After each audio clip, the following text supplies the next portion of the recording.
CM ಸಿದ್ದರಾಮಯ್ಯನವರು ಶೀಘ್ರದಲ್ಲೇ ಕರ್ನಾಟಕ ರಾಜ್ಯದ ಶಾಲಾ ಕಾಲೇಜುಗಳಲ್ಲಿ ಮೊಬೈಲ್ ಬ್ಯಾನ್ ಮಾಡುವ ಸಾಧ್ಯತೆ ಇದೆ. ಈ ಬಗ್ಗೆ ಸಿಎಂ ಸಿದ್ದರಾಮಯ್ಯ ವಿವಿಗಳ ಪ್ರಗತಿ ಪರಿಶೀಲನಾ ಸಭೆಯಲ್ಲಿ ಸುಳಿವು ನೀಡಿದ್ದಾರೆ. ಮೊಬೈಲ್ ಬ್ಯಾನ್ ವಿಚಾರವಾಗಿ ಮುಖ್ಯಮಂತ್ರಿಗಳು ವಿಸಿಗಳಿಂದಲೂ ಅಭಿಪ್ರಾಯ ಕೇಳಿದ್ದು, ಪ್ರಸ್ತಾಪಕ್ಕೆ ವಿಶ್ವವಿದ್ಯಾಲಯದ ಕುಲಪತಿಗಳಿಂದಲೂ ಒಪ್ಪಿಗೆ ಸಿಕ್ಕಿದೆ.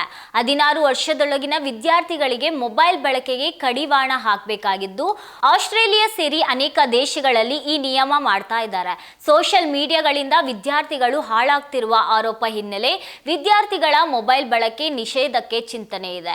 ಡ್ರಗ್ಸ್ ಒಂದು ಪೀಡುಗಾಗಿದ್ದು, ವಿಶ್ವವಿದ್ಯಾಲಯಗಳ ಕ್ಯಾಂಪಸ್ಗಳ ಮಾದಕ ವಸ್ತುಗಳಿಂದ ಮುಕ್ತವಾಗಿರಲು ಅಗತ್ಯ ಕ್ರಮ ಕೈಗೊಳ್ಳುವಂತೆ ಸಿಎಂ ಸಿದ್ದರಾಮಯ್ಯ ಇದೇ ವೇಳೆ ವಿಸಿಗಳಿಗೆ ಸೂಚಿಸಿದ್ದಾರೆ. ಆದರೆ ಕಾಲೇಜುಗಳಲ್ಲಿ ಚುನಾವಣೆ ನಡೆಸಲು ಬಹುತೇಕ ವಿಸಿಗಳಿಂದ ವಿರೋಧ ವ್ಯಕ್ತವಾಗಿದೆ. ಯಾವುದೇ ಕಾರಣಕ್ಕೂ ಕಾಲೇಜುಗಳಲ್ಲಿ ಚುನಾವಣೆ ಬೇಡ ಎಂದು ವಿಸಿಗಳು ಜೆಎನ್ಯು ಸೇರಿ ಹಲವೆಡೆ ಗಲಾಟೆ ಆಗ್ತಿದ್ದು, ಈಗ ಪಕ್ಷಾತೀತವಾಗಿ ಚುನಾವಣೆಗಳು ನಡೆಯುವುದು ಕಷ್ಟ. ಚುನಾವಣೆ ಆದರೆ ಕ್ಯಾಂಪಸ್ಗಳ ಬಹಳ ಸಮಯ ಬೇಕಿರುವ ಕಾರಣ ಸ್ಟೂಡೆಂಟ್ ಎಲೆಕ್ಷನ್ ಬೇಡ ಎಂದು ಬಹುತೇಕ ಕುಲಪತಿಗಳು ಸಿಎಂಗೆ ತಿಳಿಸಿದ್ದಾರೆ.